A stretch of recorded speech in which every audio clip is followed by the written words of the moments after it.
Jim Jones. Compare the names. Look, Max Biggavel, Jim Jones. That don't even add up. That's not on my level, man. Nothing. He got all his songs already. How you think he got so hot? Came out with all them tapes. I did that. I put them hooks together. Yeah. I made incredible music. All he did was rhyme 16s. Well, you know, I made incredible. I made the hooks. I made the melodies. Yeah. I made the shit, dog. I'm the man. Max B and Jim Jones used to be close like real family. But the moment Jim threw that bond away, everything flipped. Max didn't just walk off. He turned into a full-blown problem nobody saw coming. Suddenly, he wasn't the guy making Jim's biggest hits. He was the man turning that friendship into a storm that shook the whole city. From people saying he took Jim's girl, to rumors about him messing up Jim's ride and sparking street tension all through Harlem, Max was moving wild and serious. The whole situation had the neighborhood buzzing with drama. Charlie Wingate came up right in Harlem, New York, a place where struggle and legends live side by side. His life started in the Abraham Lincoln housing projects, where every day was a test. Max B's childhood was heavy. His mother battled deep addiction and kept ending up in prison, so his grandmother stepped up and raised him. She was his foundation, but even with her strength, the streets were always close, always calling, long before he dropped those iconic hooks that had the whole East Coast vibing. But before he was the wave god, young Charlie found his voice in the boys' choir of Harlem. That's where the first pieces of that classic Max B sound came to life. Those smooth melodies, that laid-back swagger, that sing-song flow that made him different from everybody else. Even then, he carried something special. But those melodies couldn't completely drown out the chaos around him. By 18, Max had already slipped into the wrong lanes, and in 1997, he got hit with robbery charges. That led to about 8 years behind bars, a hard stretch that would have crushed a lot of people. But not Max. That time didn't break him. It sharpened him. It carved out the attitude, the voice, and the confidence that he would later pour into the music world. And when he finally walked out of prison in 2005, he had a new identity, a stronger edge, and a swagger carved straight from survival.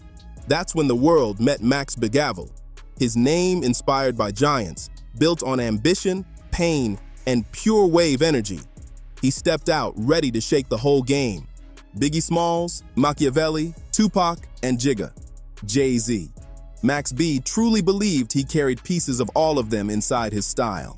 The hypnotic flow, the emotional truth, the street-smart confidence, he felt like he was built from greatness itself.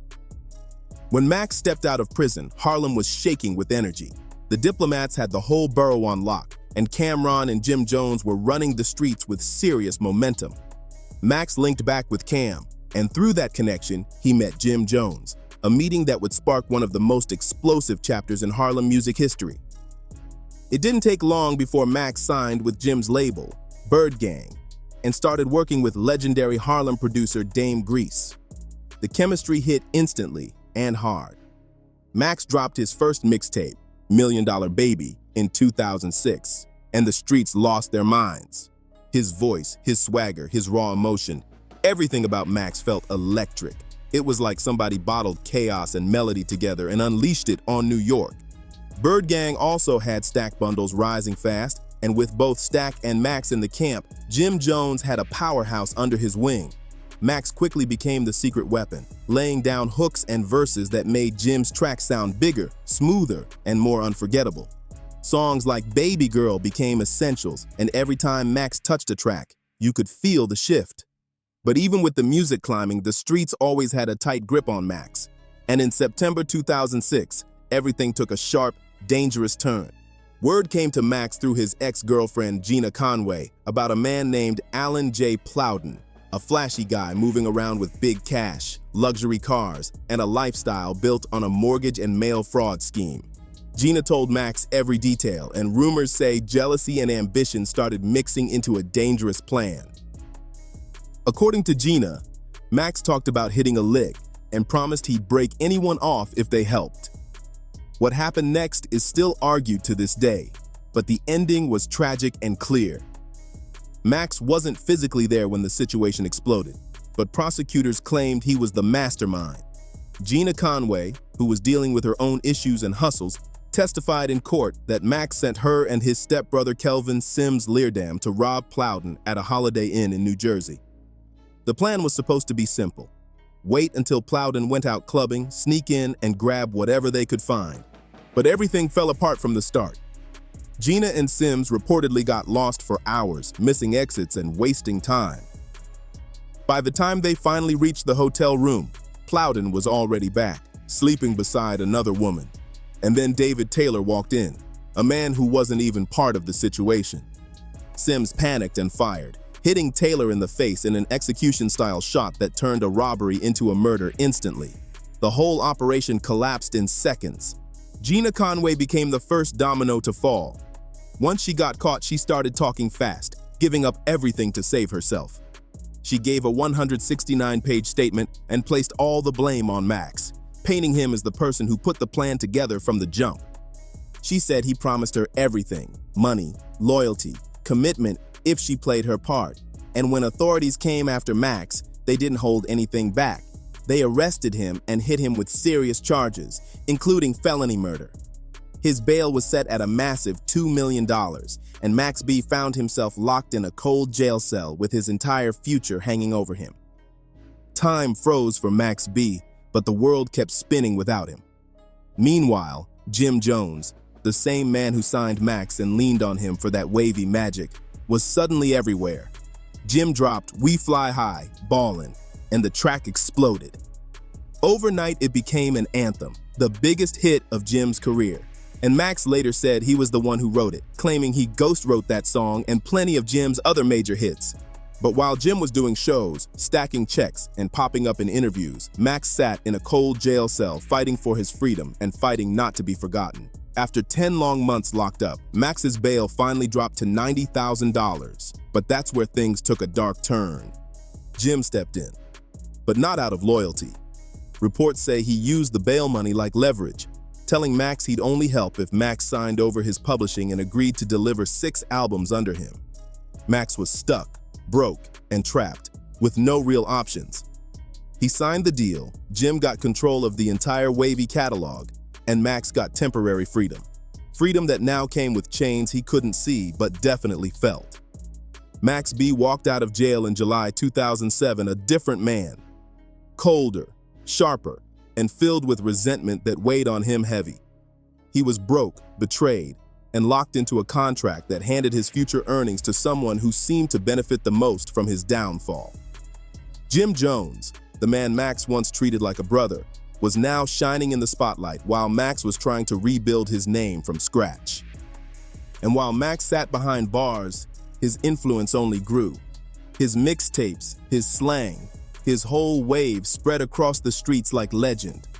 The more people shouted "Wavy," the clearer it became. If Jim wasn't going to push him forward, Max was done being silent. He was stepping into battle mode. He had every reason to feel betrayed. This wasn't just a business move. He felt financially stripped. Jim owned Max's entire publishing. That meant every hook Max created, every melodic ad-lib, every catchy line, Jim got the check for it. Max carried the talent, but Jim collected the reward. And the bond between them? It was shattered. The loyalty they once had was gone. Max walked away from Bird Gang with a mission. If he couldn't get what he felt he deserved, he was ready to take things public and expose everything, and he wasn't planning on holding back anything. It didn't take long before Max found the perfect partner in French Montana. Back then, French wasn't a chart-topping artist. He was a gritty street figure known for his Cocaine City DVD series documenting Bronx life. French already had problems with Jim after a shooting incident where people said Jim spread negative talk about him. So when Max and French linked up, it wasn't just collaboration. It was a brotherhood formed through shared battles. They created their crew Coke Wave, and it became one of the most iconic and raw street movements in mixtape history. Max B already knew the industry wasn't going to save him. He didn't own his publishing, he had no label pushing him, but he did have something no contract could take, a voice the streets believed in, and a talent nobody could duplicate. So Max did what real hustlers do when they get backed into a corner. He took it underground and started dropping music straight to the streets for free. He wanted people to hear the heat he felt the industry was trying to bury, and he made sure every track hit with force. But it wasn't just music. It was verbal explosions aimed right at Jim Jones and anyone rolling with him. Max wasn't playing even a little. The first major strike came with his mixtape Public Domain 3. The cover alone was wild. Max standing in a graveyard with tombstones labeled Millie, Jim Jones, and Vanilli Joel Santana, calling them out by comparing them to the group Milli Vanilli, the duo famous for lip syncing. In Max's eyes, Jim and Juelz were trying to use the wave he created without giving him proper credit. He mocked them openly, dropping tracks like lip sync rapping where he said, "I know them dudes need me. I was giving them the loots, but them dudes done blew it." Max turned every song into a direct hit, and people were tuning in heavy. But Max didn't stop at music. He went after reputations, personal connections, and everything he felt Jim was standing on. One of the wildest moments in their feud happened when Max released the track She Touched It in Miami, where he claimed Jim's longtime partner, Chrissy Lampkin, had been involved with him in ways that crossed serious lines. Max didn't go into full detail, but he implied things that hit deep and made the streets buzz instantly. Max laughed through the verses, painting Jim as someone being clowned by people close to him, and the streets ran with the narrative. Folks were repeating the lines, arguing about who was telling the truth, and tuning in for the next chapter like it was a movie. Jim Jones was caught off guard. He didn't expect Max to aim that hard. Jim tried denying everything and downplaying Max's role in the music, calling him a washed-up rapper who never got fully released by the label. Jim even said Max didn't write We Fly High, despite Max saying he wrote it and despite people hearing his voice on the early reference tracks. The streets weren't convinced, though. They had heard too much. Suddenly, people started whispering, wondering how much of Dipset's shine came from voices behind the scenes. Max was pushing the conversation, and every move he made felt like he was turning the pressure up another level. And Max didn't limit it to diss tracks. He said the tension hit real life too. He claimed that one day, Jim Jones tried to trap him in a parking lot by blocking in his car. Max said he spotted the setup early, smashed his way out by ramming Jim's Bentley, and even threw a few punches before driving off fast. The drama felt non-stop, and Max made it clear. He wasn't scared, he wasn't backing down, and he was ready to take things wherever Jim pushed them. It sounded unbelievable, but Max didn't care.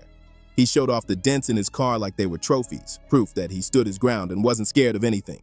French and others backed his story, and before long, the legend behind that moment grew even bigger. Then November 2008 hit, and Max and French decided it was time to confront Jim Jones face to face. They rolled deep into Manhattan, walked straight into the building where Jim was recording, and made it clear the streets weren't comfortable for Jim anymore.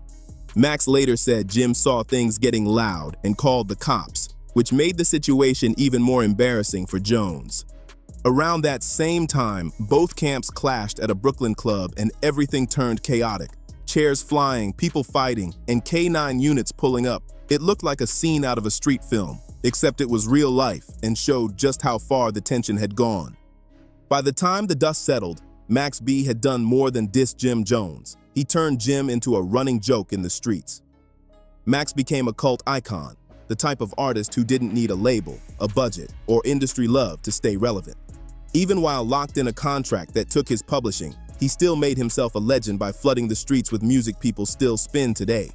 But while the drama with Jim Jones kept spreading through the mixtape world, Max was also preparing for something way more serious. The biggest legal fight of his entire life. His wave wasn't just at risk of fading, it was at risk of being buried in concrete. On June 9th, 2009, Max B walked into the Bergen County Courthouse carrying himself with full confidence. He had supporters around him, cameras recording his every move, and that signature smooth sway in his step. His legal team talked bold too, saying they broke down the prosecution's main witness during cross-examination. That witness was Gina Conway, the same woman in the middle of the whole situation. She had turned herself in and testified against Max and his stepbrother Kelvin Sims Leardam in exchange for a lighter sentence.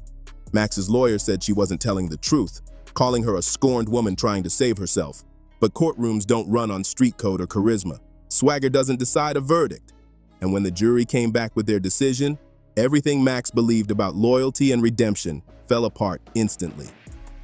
Max B was found guilty on 9 out of 11 counts, including armed robbery, conspiracy, aggravated assault, and felony murder. The prosecution painted Max as the one who planned everything, even though he wasn't there when the trigger was pulled.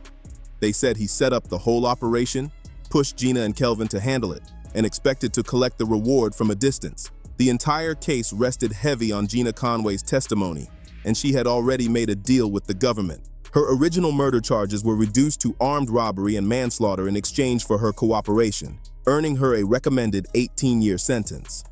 The defense fought hard, saying Gina added extra details to her story just to cut her time down. Ironically, Gina even testified at one point that Max didn't know anything about the robbery, saying she used Max B's name to convince Kelvin to go through with the plan. Max's defense argued that Gina only pointed fingers at him later because she was emotional, frustrated, and trying to help herself by making him look like the mastermind. But the jury didn't accept any of it. On September 3, 2009, Max B was hit with a 75-year prison sentence, eligible for parole in 2042. Overnight, he went from a buzzing street legend to an inmate with a sentence most people couldn't imagine carrying. And while fans were hurting, Jim Jones looked like he was celebrating in a business sense.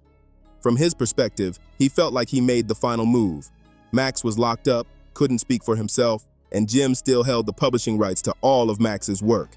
Every hook Max created, every melody he put together, every coin made from those streams went into Jim's pocket. Jones even mocked Max publicly. Every chance he got, he'd call Max goofy names or dismiss him as irrelevant, repeating the idea that Max was washed before he ever even got off the ground. In interviews, Jim acted like Max was old stock, something stored on a shelf he'd never touch again. But the reality wasn't as locked down as Jim believed. Even from behind bars, Max wasn't finished, not even close. The streets showed him major love, and his name still carried serious respect. Max stayed connected with French Montana, DJs, and independent labels, doing whatever he could to keep his presence alive. Then, in May 2010, everything shifted. A huge legal win flipped the situation and changed the entire power structure. A judge ruled that Jim Jones no longer had control over Max B's music career. The judge ruled that Max had completed everything required under the contracts he signed with Jim Jones in 2005 and 2007. In simple terms, Max was finally free from the paperwork that had tied his creativity to someone else's pockets. He was still behind bars, but those business chains were gone for good. With that weight lifted, Max was finally able to drop his long-awaited album Vigilante Season in 2011. And anyone who still doubted his influence didn't have to wonder anymore. The streets showed exactly who had shaped the new sound. His wavy flow, smooth, melodic, and street smart, became the blueprint for a whole new wave of artists. You couldn't turn on the radio without hearing little pieces of Max in the cadences, the harmonies, the slang about vibes, waves, or freedom. His style became the cheat code, and everybody borrowed from it. Then came the twist no one expected. In 2016, after 7 years behind bars, Max's new legal team dropped a major court bomb. They argued that Max's original attorney didn't give him the strong defense he deserved and was more focused on getting paid later if Max's rap career took off. They filed for something called post-conviction relief, an advanced strategy that actually worked. A judge vacated Max's original 75-year sentence. Max later pled guilty to aggravated manslaughter as part of a new deal. That deal chopped 55 years off his time, dropping it from 20 years down to 12. And since Max had already served several years by then, his release date was suddenly close enough to see. Max B wasn't going to spend the rest of his life behind bars. His official release date became November 9, 2025. By then, Max wasn't just a rapper. He was a myth, a legend in the culture.